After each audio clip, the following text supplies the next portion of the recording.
আসসালামু আলাইকুম, welcome to my new blog.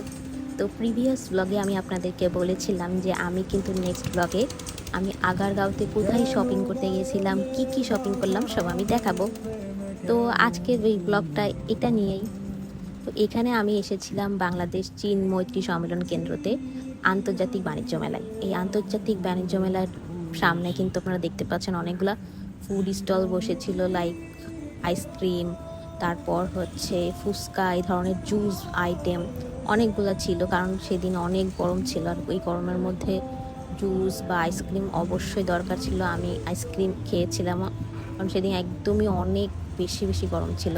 তো এইটা হচ্ছে মেলার বাইরে। এখন আপনারা ভাববেন যে আন্তর্জাতিক বাণিজ্য মেলা আবার কিভাবে আসলো এরকম সময়ে। এরকম আসলে এটা হয়েছিল 13 মে থেকে 23 মে পর্যন্ত ছিল, যদিও 23 মে পর্যন্ত হয়নি, 22 মেতেই এটা হচ্ছে শেষ হয়ে গেছিলো মেলাটা। এটা একদম কম সময়ের জন্য বসেছিল আগারগাঁওতে। তো এই জন্য আমি আসলে সেরকম সময়ও পাইনি ব্লগটা আপলোড করার। একদম একদিন আগে গেছিলাম, তাই আমার একটু ব্লগটা আপলোড করতে যেহেতু দেরি হয়েই গেছে, সো ভাবলাম যে একদম ধীরে সুস্থে ব্লগটা আপলোড করব। তো এখন আমি ঢুকবো।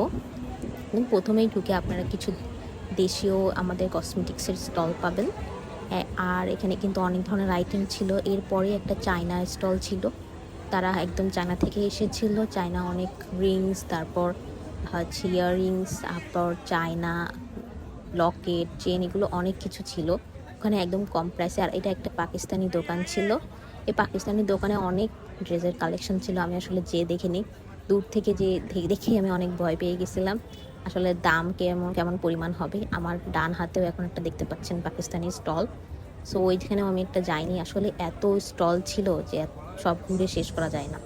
এটা ছিল পাকিস্তানি জুতার কালেকশন। এখানে অনেক সুন্দর জুতার কালেকশন ছিল। আর আমি বলবো যে পুরা মেলা জুড়ে ছিল পাকিস্তানি ড্রেস অ্যান্ড পাকিস্তানি জুতার অনেক দোকান। মানে আপনারা সবগুলো দোকান দেখে শেষ করতে পারবেন না এমন। আর এখানে এটা ছিল একটা থাইল্যান্ডের স্টল, এখানে অরিজিনাল থাইল্যান্ডের জিনিসপাতি পাওয়া যায়। আর হচ্ছে এর সামনে একটা পাকিস্তানি ছোট একটা স্টল ছিল। এই স্টলটাতে আমি গেছিলাম এবং একটা ড্রেস আমি পছন্দ করছিলাম, ওটার দাম 10,000 টাকা চেয়েছিল। যদিও আমি বেশি দামাদামি করিনি, কারণ আমার এত দামি ড্রেস আসলেই কেনার কোনো ইচ্ছা ছিল না। আর এখানে কিন্তু অল্প দামে অনেক সুন্দর ডিজাইনের থালা বাসন টাইপস অনেক কিছু ছিল। আর এটা একটা থাইল্যান্ডের একটা স্টল ছিল, অনেক সুন্দর ক্লিপস ছিল, ব্যান্ডস ছিল, হেয়ার ব্যান্ডস, অনেক এত সুন্দর আসলে আমার হেয়ার ব্যান্ডস মোটেই লাগতো না, তাই আমি কিছুই কিনিনি। মেলায় কিন্তু অনেক বেশি ফুড স্টল ছিল, লাইক পিঠা, তারপর হাঁসের মাংস, ছিটা রুটি, তারপর চাউমিন, বার্গার, অনেক আইটেম ছিল, ফ্রাইড রাইস, এই ধরনের আইটেম অনেক কিছু ছিল খাওয়ার মতো। আপনার যদি শপিং করতে করতে খিদা লেগে যায় তাহলে আপনি আরামসে ওখানে খেতে পারবেন এমন একটা। তো আমি কিন্তু বেশি কিছুই কিনিনি, তেমন একটা পাকিস্তানি ড্রেস অ্যান্ড অনেকগুলো পাকিস্তানি জুতা কিনেছি, যেটা আমি ছোট্ট ব্লগে আপনাদেরকে দেখিয়ে দিব। সো আজকের ভিডিও এই পর্যন্ত। আর আমি একটা ছোট্ট ভিডিও করে দেখিয়ে দিব আমি কোন দোকান থেকে পাকিস্তানি ড্রেস আর জুতা কিনেছিলাম।